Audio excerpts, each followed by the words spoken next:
quick response from you, Martin. But there's a question from one of our viewers. Dr. Kwame Asante says, with the special prosecutor going to court with these 78 charges in the absence of Ken Ofori Atta, does this not amount to the trial in absentia that he had been not considering, or he had not been considering all the while? I think that's what you wanted to say.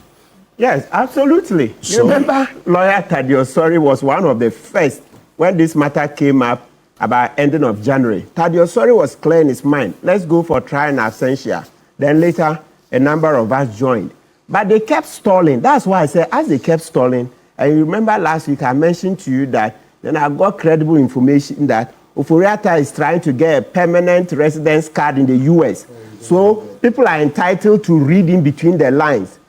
Was Kisi Agyapong stalling to give Ofori Atta more time to be able to get a permanent residence card? Because it doesn't make sense. You see Manasseh's investigations. Kisi Agyapong didn't start the investigations the whole of 2024. You see the email Manasseh brought. It shows that they started 2025. And you know, when we went to the oral committee, we got evidence, and I mentioned it here earlier in the year, that he was suppressing the cases. So the cases that will make MPP bad, he was suppressing them. Look, it's not only this SML matter that would involve Ken Ofori Atta and Esakori. The Kingsley, former executive secretary of the scholarship secretary. Yeah, he suppressed it so that Kingsley could go through elections and beat Atta. He suppressed it. It's a matter in court now, and it's one of the grounds we'll be using for his removal. Right? I wanted a quick response from you so that Manasseh will have to leave us. So I have to just conclude the point with Manasseh, if you don't mind. Okay, no, that's fine. Manasseh, on this $2.7 billion, because this was an issue that came up within the week when the special prosecutor responded to a post you had put out earlier. They gave now, subsequently, a breakdown of this $2.7 billion after you also raised a challenge that there is really no document that details this $2.7 billion that it says it has saved from this SML deal. I'm going to put the response of the Special Prosecutor's Office on the screen, right? And whether it answers the question of the source that you were talking about. This is it. They say, following the earlier announcement that Ghana saved over $1.2 billion from the cancellation of the main SML revenue assurance contract, there is an additional savings from the upstream and mineral sector components of the agreement.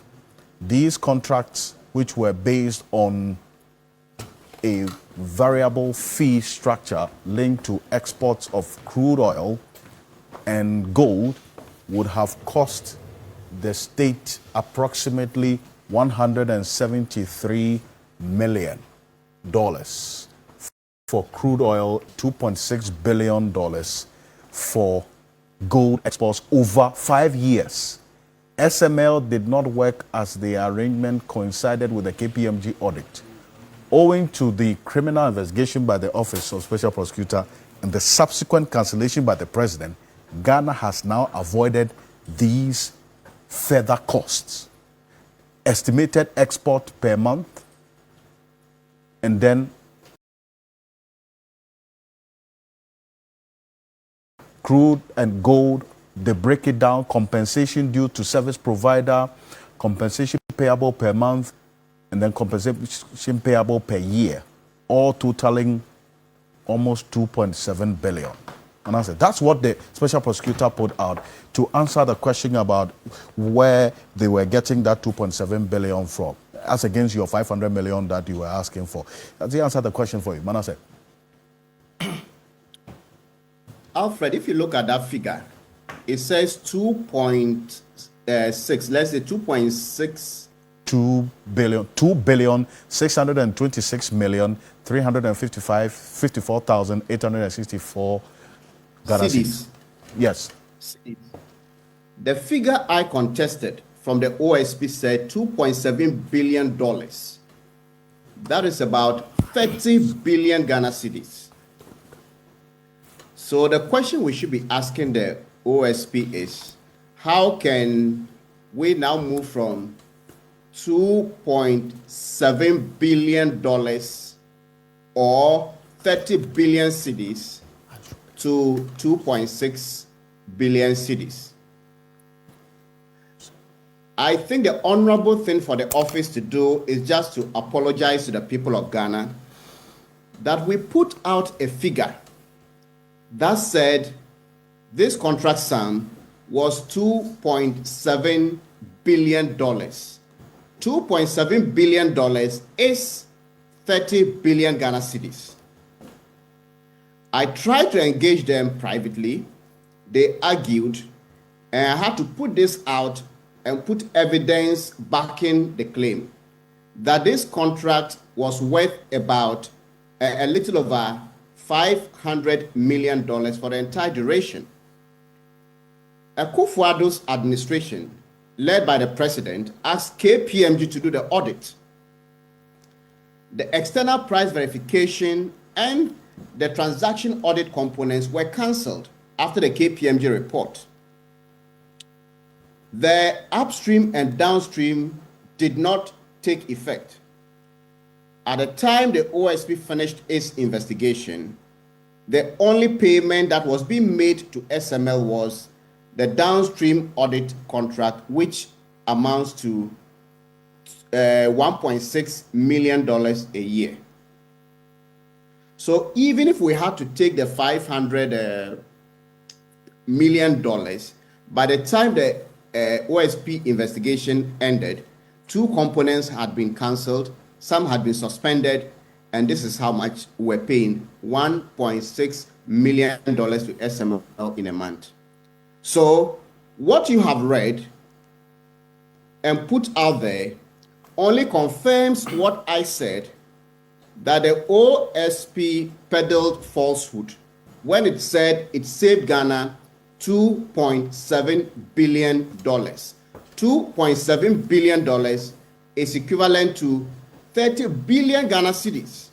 Now they've put a figure there, what you've read, that talks about 2.6 billion cedis. 2.6 billion cedis is not the same as 2.6 billion, 30 billion cedis. And I just want to draw your panelists' attention to something very important. And I want to disagree with those who are thinking that these issues are trivial. Let us just allow everything to pass. In the fight against corruption, the character and integrity of the fighter or the institution are as important as competence. The credibility in that institution is very key. The Fourth Estate petitioned the OSP in 2024. It wanted to publish the National Service investigation, and then people went to court to place an injunction on it. So even before publishing, the Fourth Estate petitioned the Office of the Special Prosecutor to investigate. We go to 2025, a new administration comes, there is oral. And the Fourth Estate takes that same petition to oral. And oral has acted, the Attorney General and Yoko have acted on the National Service investigation very swiftly, and we are seeing what is coming out of that. I'm not looking at the substance. Why would someone take a petition from the Office of the Special Prosecutor, which is independent, which is not political, and take it to the very institutions that we felt were not adequately equipped or empowered or independent to fight corruption? It talks about some loss of trust and loss of credibility in that office.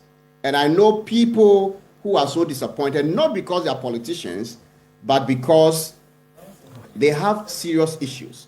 This Ken Ofori Atta matter we are all talking about, one point we are forgetting is all of this controversy would not have arisen had the Office of the Special Prosecutor proceeded to begin the investigation in 2023 December, when Evans Aziamo Mensah, Adjoa Adubia Owusu, and I petitioned that office.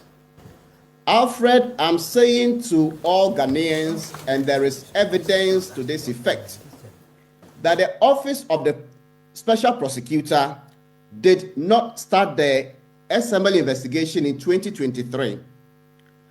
The whole of 2024, the office of the special prosecutor did not start the SML investigation. It only started the SML investigation in 2025, January 29, 2025, by which time Ernest Akori had left, by which time Ken Ofori Atta had left the country. So in all this discussion, the question is, on what basis would anybody have stopped Ken Ofori Atta or Ernest Akori when the OSP had not started the investigation? Let me tell you, I have cited the diary of entries of the SML investigation. This is an OSP document. When they are doing the investigation, there's a diary that records what happens. That diary, the first entry on the SML investigation, page 1, is dated 29th January 2025. And the time is 12:40 p.m. I see. That was when the first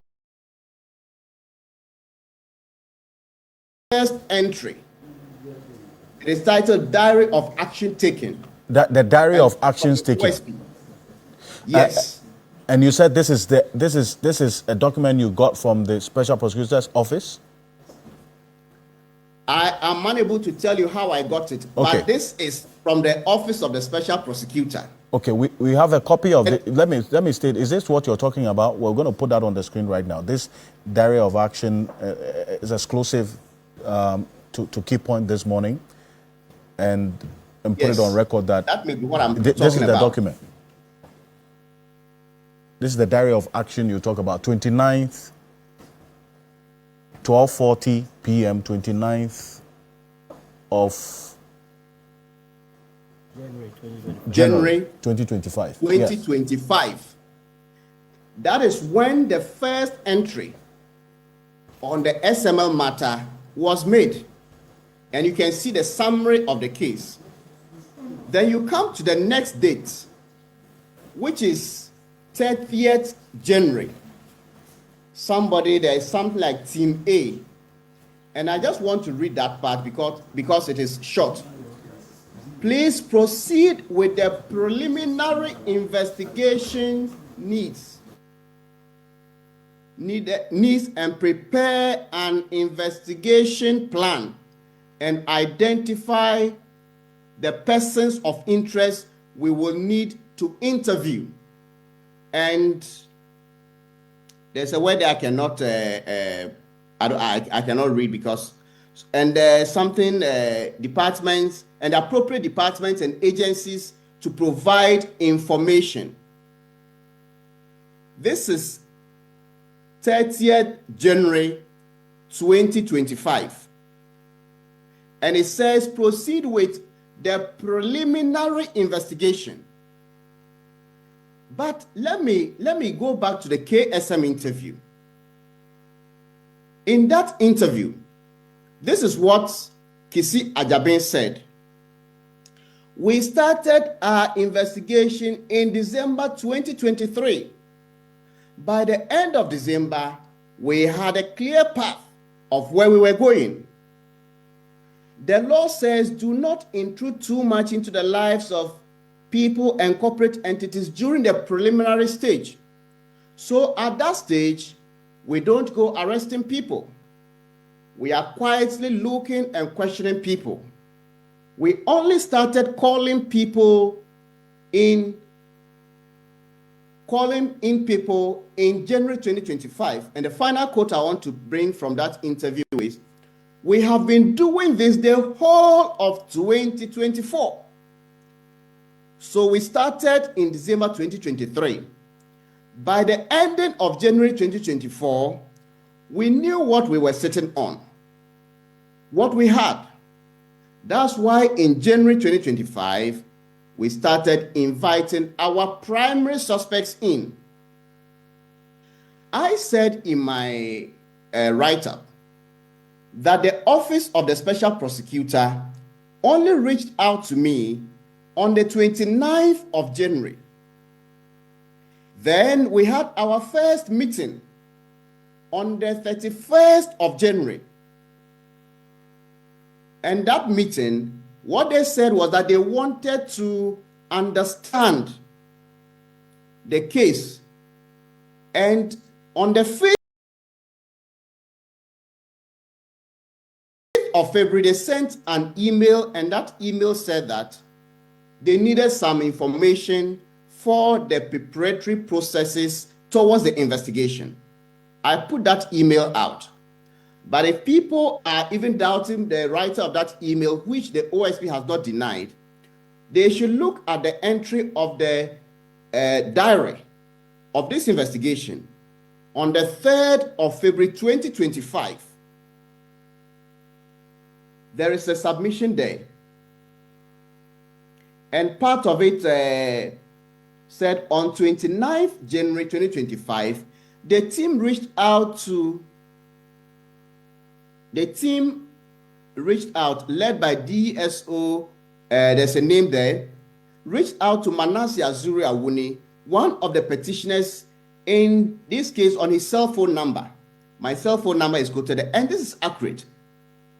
So 29th, they reached out to me, and then on the 5th of February, they interviewed me and they needed information to start. Then you see another entry on the 3rd of February, and after our meeting, that's my meeting with them, it is also entered in the diary. The point I'm making is this: the Office of the Special Prosecutor did not start this investigation until Ken Ofori Atta left.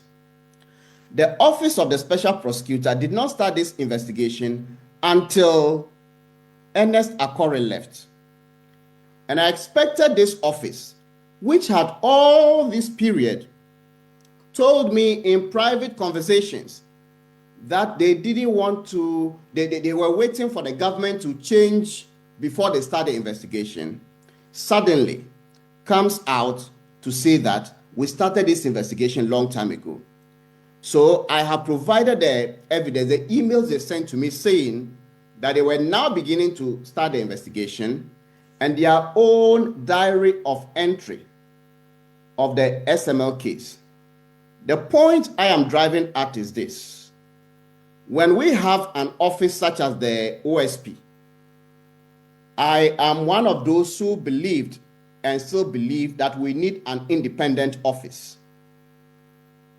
It is not so much about the office, but how we make it work. And it is about time we stop blaming the politicians all the time. It is true, it is a new office that is facing challenges.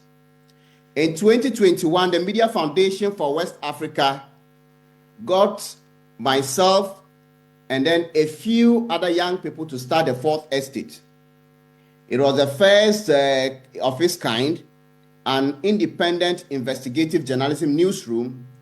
None of the people we had done investigations before. Were about only 6.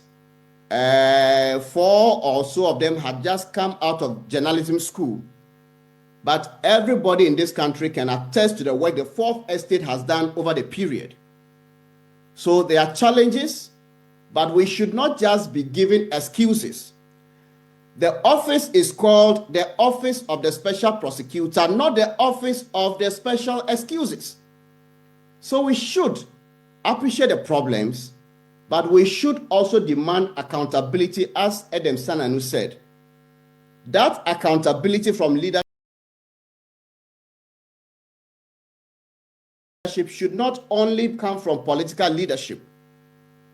Anybody who occupies, including people in the private sector, should be accountable to this the nation. If the special prosecutor comes out to give an impression that everything was supposed to be done and they were helpless because they didn't get cooperation, and we find out that is not true, they must be held accountable. If the office of the special prosecutor comes out to say that they had saved $2.7 billion or 30 billion Ghana cedis, and we challenge them with evidence, which they should have, and it is proven to be false, then we should demand accountability. If the office of the special prosecutor and the special prosecutor himself goes on television and tells the entire country that the investigation on SML started in December 2023, and now there is evidence that they did nothing in 2023, did nothing in 2024, and only started the investigation in 2025, February, after Ken Ofori Atta had left the country, I think it is fair that we put these matters in perspective. Sammy Darko, who is the Director of Strategy and Communications, released a rebuttal to my initial point about the delay in the investigation, stating that the OSP had done this investigation and the evidence is in the reports that the OSP issued over the years.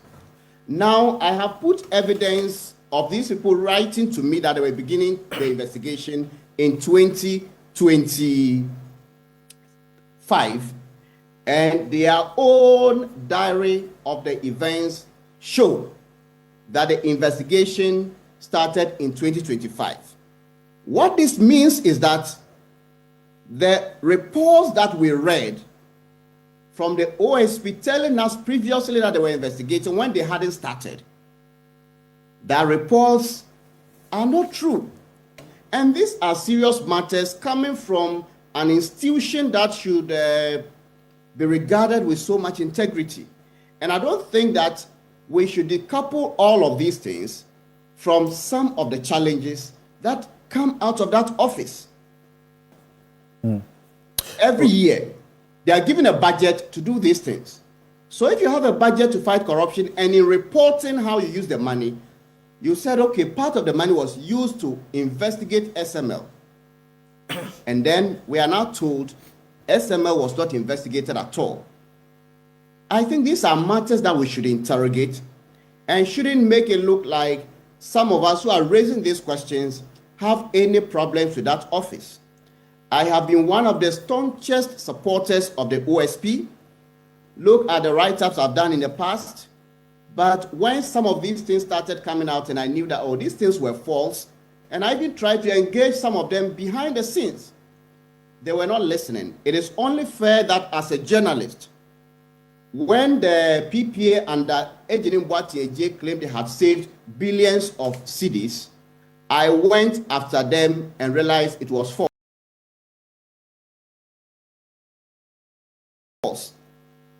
Civil society groups even wrote and demanded evidence of that, and the finance ministry and the PPA didn't give. I think Eden Senano would know this. When SML claimed that it has saved 3 billion cedis, I went after them, and then it turned out to be false. The office that is supposed to embody integrity is claiming that it saved $2.9 billion. And $2.9 billion is 30 billion Ghana cedis. It has turned out to be false. If you look at their own thing you projected now, these are questions we should ask. And when people have trust issues with an institution, it is not because they hate that institution. When we are asking for accountability, it is not because we hate the institution. We must sometimes be fair to the politicians. Right. Akufo Addo, President Akufo Addo, knew the caliber of Martin Amidu before he put him in that office. So at least I trust the intention of Akufo Addo in the setting of the office.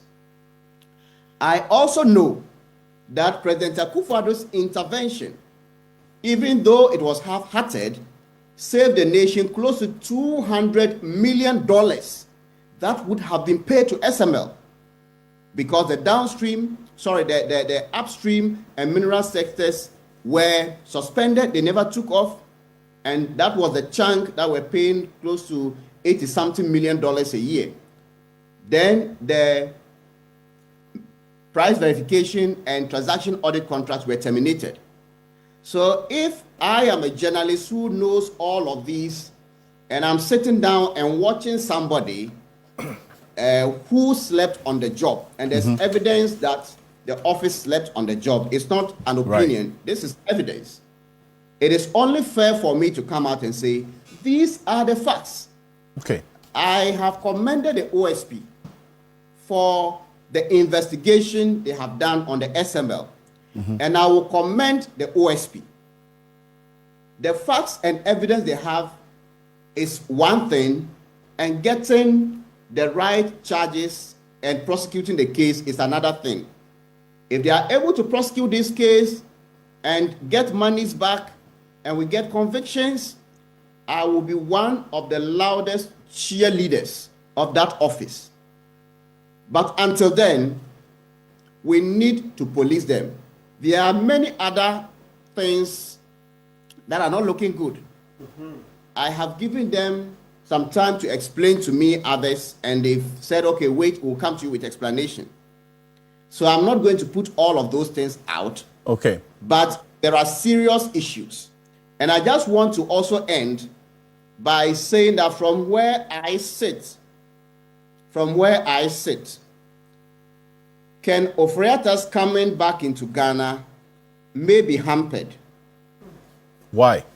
I'm saying this because there seems to be a very serious rift between the office of the special prosecutor and that of the Attorney General.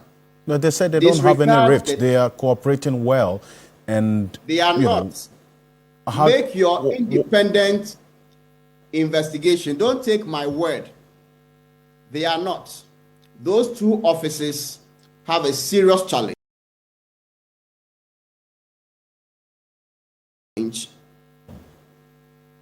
People who know this within government, they know. Within OSP, they know. Within the Attorney General Department, they know. What comes out in the public is just for the cameras. But there are serious, serious challenges, almost irreconcilable. Well, this is contrary to what the Office of Special Prosecutor itself has put out. That was just a storm in the teacup, nothing to worry about. They are cooperating now. In fact, the Attorney General's office is working on the documentation and everything, the processes to extradite Ken Ofori Atta to Ghana. And you say you have information that you can stand on to prove that this is not the case. The two offices are not cooperating, as we are told. There is a rift between the two offices. I see. And I hope that if there's a mediation, if the office of the president or some bigger bodies is able to call these people together and say, look, you have your differences, but we have a national interest. Let's work together. Okay.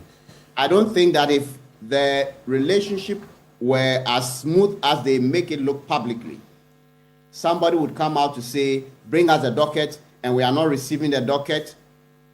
Sometimes you don't need the entire docket to start some of these processes. All right. Or you don't need to be, in court before you can sit down with these people and say, look, these are the pieces of evidence we have, right, and this is strong for us to get. So what I'm saying is that the two offices have a challenge with cooperation. If they resolved that last night, I may not know.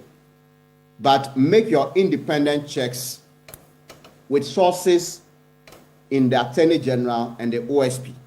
Right. And some top people in this NDC administration. And I fear that may sabotage the national interest. But above all, I stand for accountability from those who lead us to seek accountability from others. For the anti-corruption crusade or fight demands integrity. And when we see that deficit in any institution, we should not just say, because we support the fight against corruption, because we all want Ken Ofori Atta back, or because we think the previous government didn't do well, we should just close our eyes and then blindly give our loyalty to somebody. It is the interest of the state that we should seek.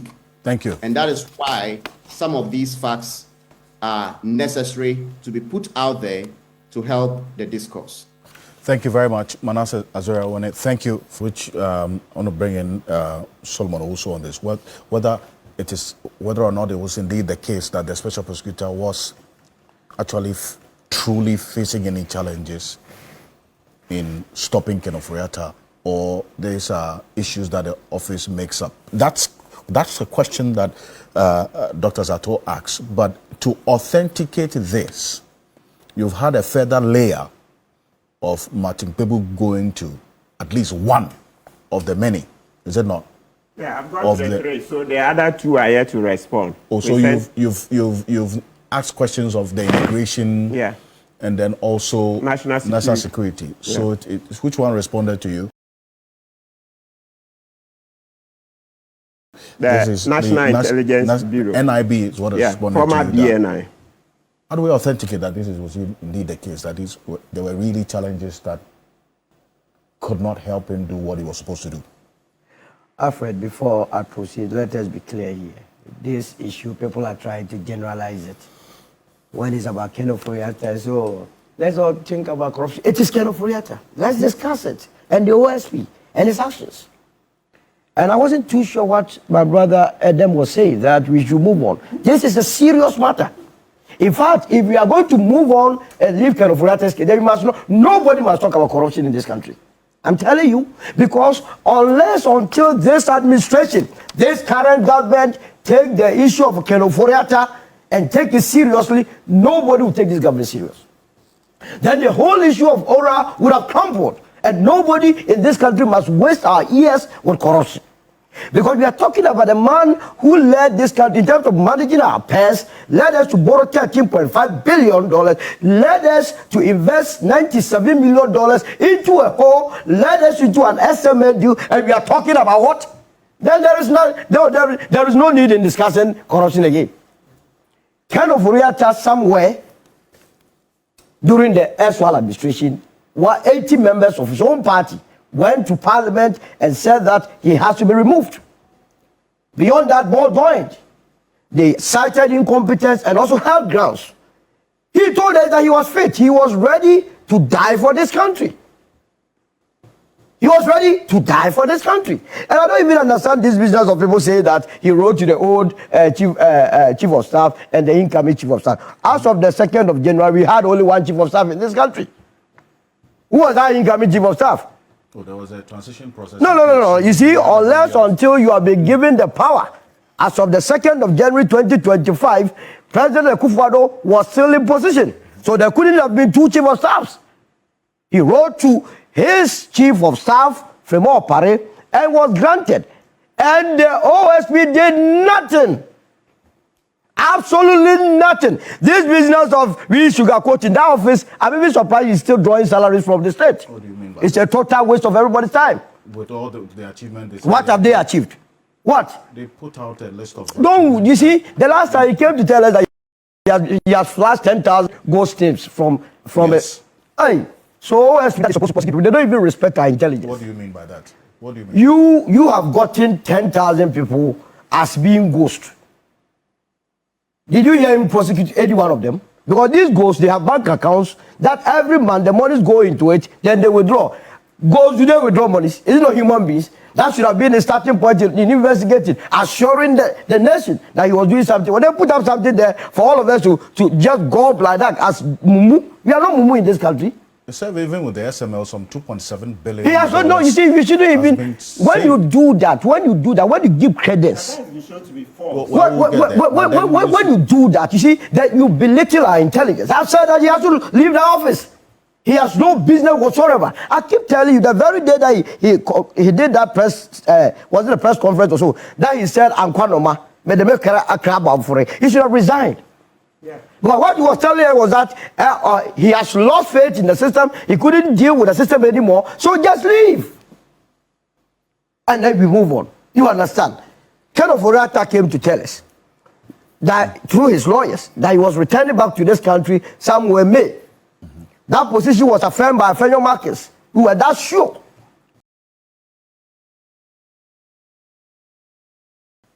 Are we not in November?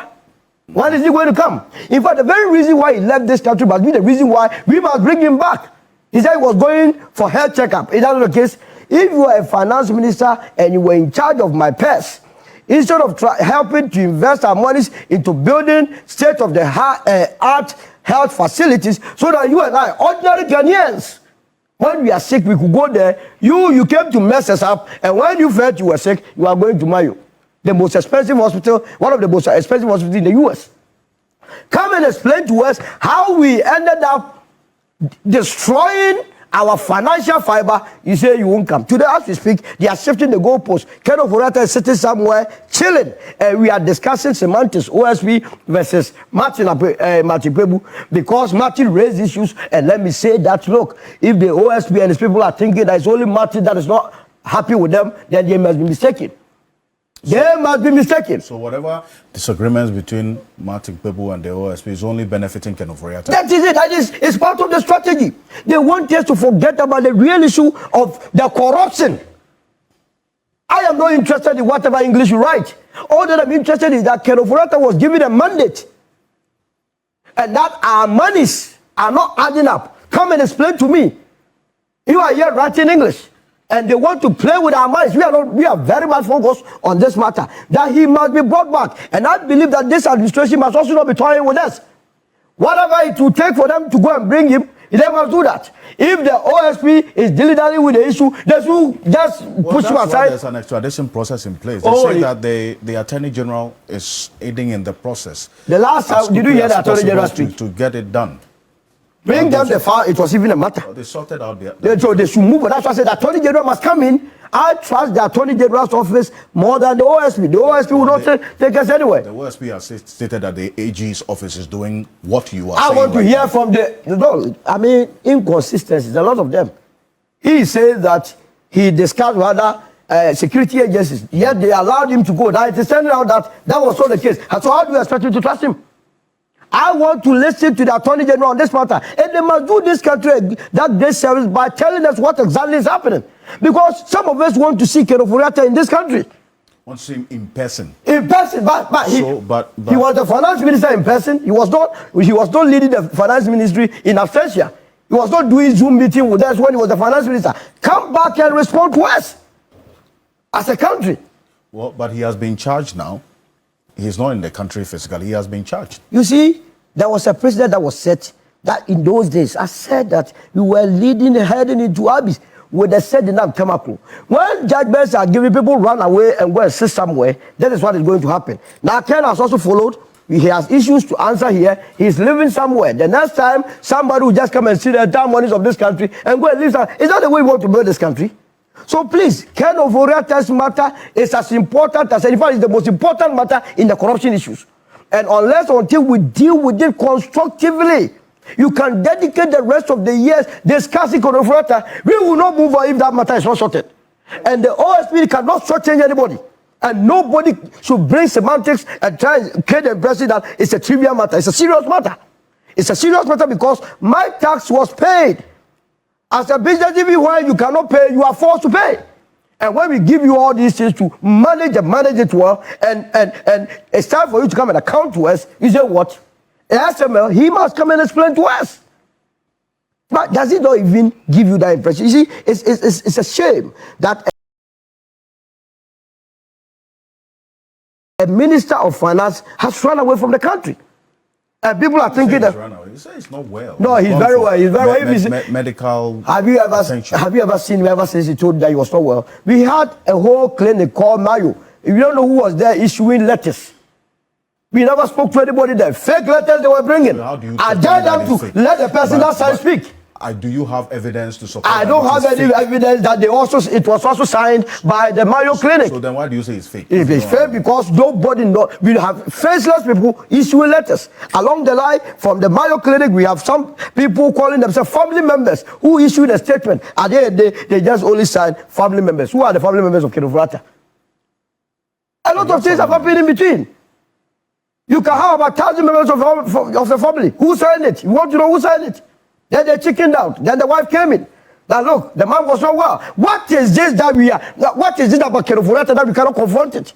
And that is where I agree with Martin. The timidity levels in this country, we have a lot of timorous souls. But if we are going to behave like this, we will continue to have politicians play with our minds. We will continue to have politicians steal from us. We will continue to have politicians think that the wealth of the nation belongs to them. And now whenever they come, they will do whatever pleases them. No, nobody is above the laws of this country. This is the country of our birth. The money that were given to any administration of Ken Ofori Atta was not for him. It was for you and I. It was to be used to develop this country. If you have done something and say, come and answer, and you are telling us, at a point he said you could do Zoom meeting. Which help was you going to use to do the Zoom meeting? You were not well. Ask for Zoom meeting, then you can do it. You can set up a camera on yourself, sit behind the PC, and answer audibly all questions. Just fly to Ghana within 12 hours and come and do that. You can do that. Thanks for watching. Like and share the video. You can also drop your comment. Please don't forget to subscribe. Click on the bell to turn on the notification.